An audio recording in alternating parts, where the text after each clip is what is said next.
आप सभी वैष्णव जन को श्री हरिवंशी श्री सद्गुरुदेव भगवान की जय हो। श्री बोहरी सखी जी कहती हैं कि मैं अपनी सभी शंकाओं को दूर कर एवं सबसे बेपरवाह होकर इस बात की उद्घोषणा करती हूँ कि मैं अब श्रीहित धर्म में दीक्षित हो चुकी हूँ। मैंने श्रीहित प्रभु को सब प्रकार से अपना जीवन सर्वस्व मान लिया है। मैं समझती हूँ कि श्रीहित प्रभु इस बात को भली प्रकार से जानते हैं कि मेरी भलाई किस बात में है, मेरी भलाई किस बात में है, तभी तो मुझ पर प्रसन्न होकर उन्होंने मुझे अपने निकट बुला लिया। उन्होंने मुझे अपने निकट बुला लिया अर्थात श्रीहित धर्म में दीक्षित करा दिया। अब मेरी सब प्रकार की समस्याएं दूर हो चुकी हैं। मुझे अब किसी से कोई लेना देना नहीं रह गया है। अब चाहे कोई मेरी निंदा करे अथवा स्तुति करे, मुझे इस बात की कोई चिंता नहीं है, क्योंकि प्रायः अधिकतर लोग व्यर्थ की बकवास ही करते रहते हैं। जिस प्रकार एक नवविवाहिता स्त्री ये जानने के लिए सदैव प्रयत्नशील बनी रहती है कि उसके पति की अभिरुचि किन बातों में है, वे प्राथमिकता के साथ उन्हें ही पूर्ण करने की चेष्टा करती रहती है। ठीक उसी प्रकार मुझे भी पूर्ण विश्वास है कि श्रीत प्रभु निश्चय ही एक न एक दिन मुझे श्रीत लाडली लाल की सुरम्य झांकी के दर्शन अवश्य ही कराएंगे। फिर भी मेरा हृदय उनके दर्शनों के लिए अत्यंत विह्वल हो रहा है। श्रीहित बोहरी सखी जी की मनोभिलाषा है कि प्रातःकालीन बेला में सूरत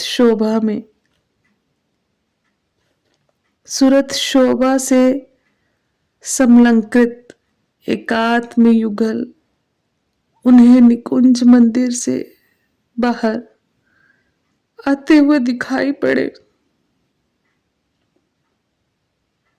युगल उन्हें निकुंज मंदिर से बाहर आते हुए दिखाई पड़े, जिससे कि वे अपने तन मन एवं प्राणों को उनके ऊपर न्योछावर कर सके।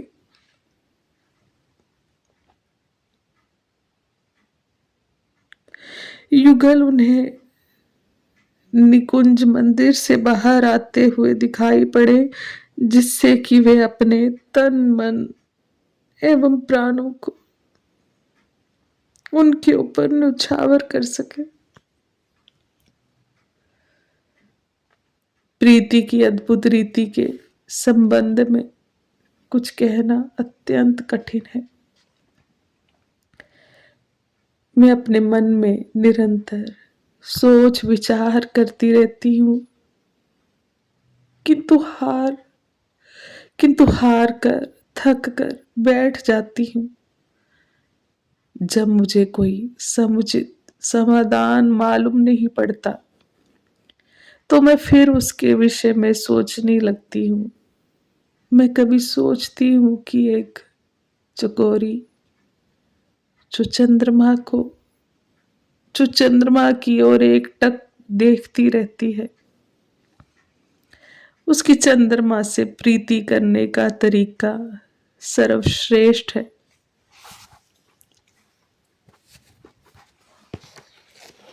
सर्वश्रेष्ठ है।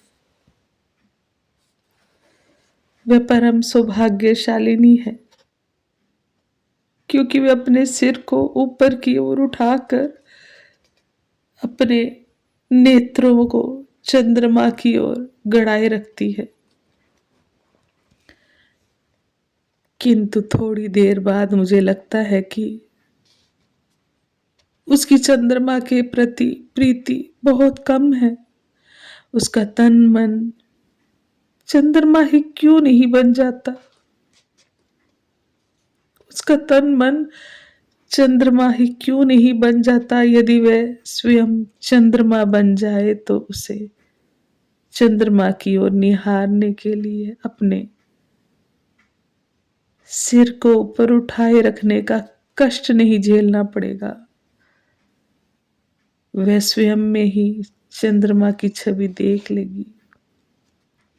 उस समय उसको जिस आनंद का आस्वाद प्राप्त होगा वह बड़ा अद्भुत होगा।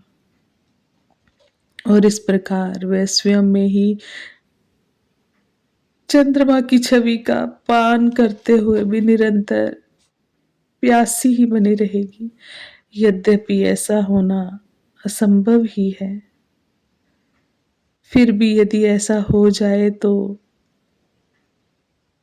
भी चकोरी की चंद्रमा के प्रति प्रीति को एकांगी ही कहा जाएगा, क्योंकि ऐसा होने पर चकोरी की चंद्रमा के प्रति प्रीति तो दिखाई पड़ती है, किंतु चंद्रमा की चकोरी के प्रति प्रीति का अभाव ही बना रहता है। चंद्रमा और चकोरी दोनों एक दूसरे के प्रेमी नहीं है।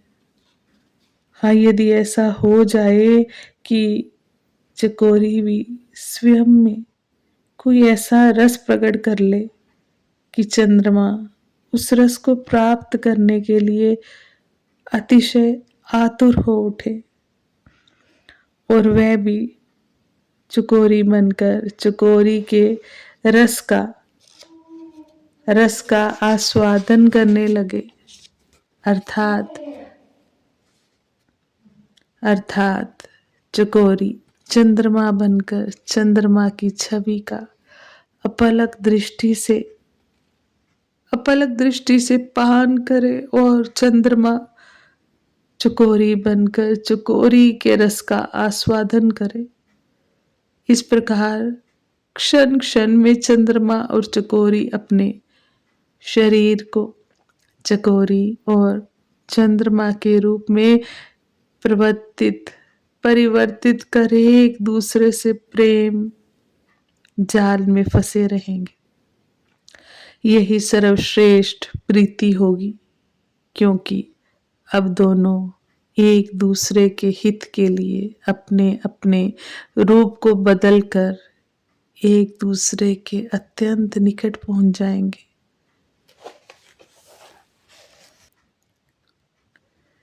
तथा अब उन्हें एक दूसरे से मिलने के लिए किसी प्रकार का कष्ट उठाने की आवश्यकता ही नहीं रह जाएगी। अब तो क्षण क्षण में दोनों के प्रेम के सागरों का सम्मिलन अधिकाधिक रूप से प्रारंभ हो जाएगा। जिस प्रकार दो दर्पणों के बीच रखे हुए दीपक के अनंत प्रतिबिंब दिखाई पड़ते हैं, ठीक उसी प्रकार ऐसी स्थिति में चंद्रमा और चकोरी की एक दूसरे के प्रति प्रीति दुगनी चौगुनी 8 गुनी ही क्यों अनंता अनंत गुनी दिखाई पड़ने लगेगी। प्रीति की रीति को समझने का मेरा उक्त विश्लेषण अनुमान पर ही आधारित है। मुझे ऐसा लगता है कि ये भी अभी पूर्ण नहीं है, क्योंकि प्रीति की बात तो कुछ अलग ही है। उसकी गहराई का पता कौन लगा सकता है, किसके बलबूते की बात है। उसको दूर से देखते हुए भी बुद्धि पागल जैसी हो जाती है। बुद्धि पागल जैसी हो जाती है। श्री हित भोरी सखी जी कहती है कि यदि प्रेम स्वरूप व्यासनंदन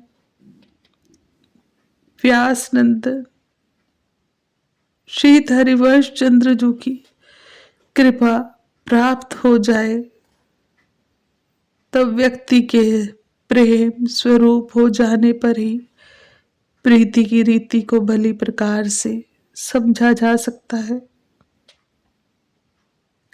एवं चमत्कार प्राण अद्भुत आनंद मूलक प्रेम रस के आस्वादन का अनुभव प्राप्त किया जा सकता है।